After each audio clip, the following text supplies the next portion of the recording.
We once had a teacher, the teacher of teachers. Gembirakanlah anak-anak kita dengan apa yang Allah Ta'ala ridhai.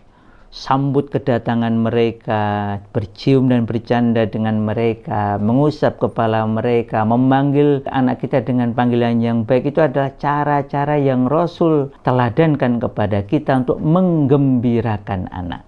Kelihatannya sederhana, tetapi menggembirakan hati anak sehingga anak itu bergembira ketika berdekat-dekat dengan ibunya, dengan bapaknya. Itu amat sangat penting untuk membangun kesehatan jiwa, kesehatan mental pada diri anak-anak kita. Coba Anda bayangkan, kalau anak-anak kita ketika dipanggil oleh ibunya, oleh uminya, gembira hatinya. Ketika dipanggil oleh ayahnya, oleh abahnya, oleh bapaknya, gembira hatinya.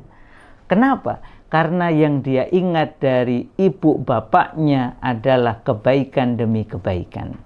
Panggilannya menyenangkan hati, memandang kedua orang tuanya menyenangkan hati. Yang diingat oleh anak adalah, oh aku dipanggil bapak, ini adalah kabar gembira.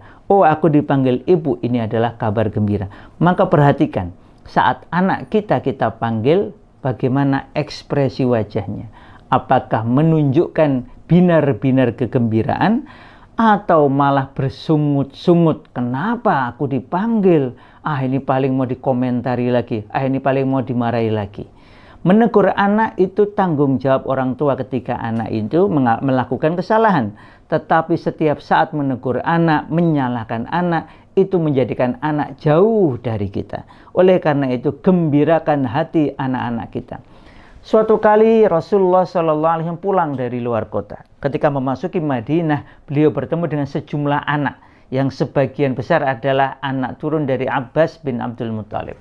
Maka kemudian Rasulullah SAW mengambil satu, meletakkan di atas tunggangan beliau, mengambil satu lagi, memboncengkan di belakang beliau. Beberapa dibonceng sekaligus, sehingga anak-anak itu gembira betul menyambut Rasulullah SAW. Anak-anak itu mengingat Rasul dengan penuh kegembiraan.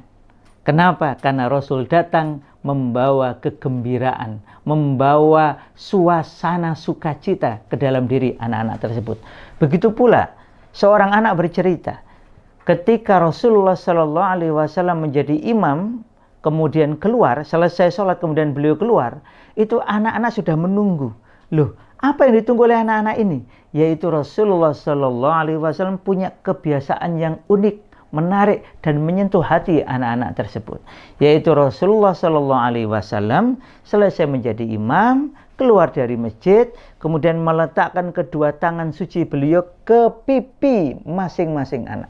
Maka satu di antara anak bercerita bahwa ketika pipi Rasulullah SAW yang penuh kebaikan itu menyentuh kedua pipinya, itu anak ini merasakan kedua telapak tangan Rasul itu sejuk dan tercium bau sangat harum dari kedua telapak Rasul, seakan-akan kedua tangan beliau barusan keluar dari tempat minyak wangi atau telah diolesi minyak wangi. Masya Allah. Sehingga anak-anak mengingat kesejukan tangan Rasul, wanginya kedua telapak tangan beliau, dan itu menunjukkan bentuk keperhatian Rasul kepada anak-anak. Maka ibu bapak sekalian, kalau kita berjumpa dengan anak-anak kita, mereka berhak untuk mendapatkan kegembiraan dari kita. Kita telisikkan, kita masukkan ke dalam hati anak-anak kita itu kegembiraan. Berjumpa, bertemu, bergaul dengan orang tuanya. Semoga dengan itu anak-anak itu tumbuh kemauannya untuk berbakti kepada orang tua, yang itu adalah perintah Allah kepada kita untuk mendidik anak-anak kita. Maka gembirakan hati mereka dalam rangka agar mereka mudah berbakti kepada agama ini dan kepada orang tuanya, yang itu juga merupakan perintah Allah kepada orang tua. Sehingga dengan itu insya Allah kita bersama-sama anak-anak kita, insya Allah reuni akbar di surganya. He was Muhammad sallallahu alayhi wasallam. Muhammad, mercy upon mankind, teacher of all mankind.